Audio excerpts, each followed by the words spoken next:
अहमदनगरमध्ये अवकाळी पावसामुळे वनकुटे इथल्या शेतकऱ्यांची घरं अगदी जमीनदोस्त झाली। त्यामुळे अनेक कुटुंब रस्त्यावरती आली आहेत। अस्मानी संकटामुळे डोक्यावरचं छप्पर हिरावलं गेलेल्या कुटुंबियांची मुख्यमंत्री एकनाथ शिंदेंनी काल भेट घेतली आणि या भेटीत त्यांनी नागरिकांच्या समस्या जाणून घेतल्या। त्यांनी केवळ आश्वासनं न देता थेट कारवाईला सुरुवात केली। मुख्यमंत्री एकनाथ शिंदेंनी जागेवर बांधकाम खात्याला संबंधितांसाठी घरं उभारण्याचे आदेश दिले आणि त्यानंतर तत्काळ या विभागाने देखील घरं उभारणीला सुरुवात केली।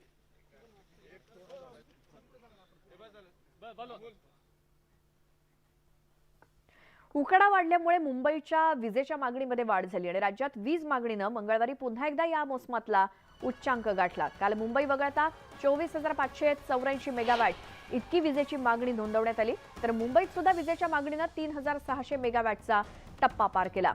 मागच्या आठवड्यात मुंबईची विजेची सरासरी मागणी होती 3,200 मेगावॅट। मुंबईत अदानी इलेक्ट्रिसिटी, टाटा पॉवर आणि बेस्ट उपक्रम यांच्याकडून वीज वितरण केलं जातं आणि या तीनही कंपन्यांच्या वीज मागणीनं मंगळवारी कमाल 3,623 मेगावॅटचा टप्पा गाठला। ही या उन्हाळ्यातली सर्वाधिक वीज मागणी ठरली आहे।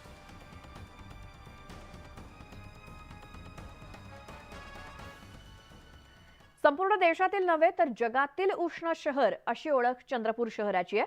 मागच्या वर्षीच्या तुलनेत यावर्षी तापमान कमी आहे, मात्र मंगळवारी चंद्रपूर शहरात तापमानानं उच्चांक गाठलाय। शहरातील तापमानाची नोंद 41.8 अंश सेल्सिअस इतकी नोंदवण्यात आली आणि तापमानाचा हा वाढता पारा येत्या काही दिवसात आणखी वाढण्याची शक्यता आहे।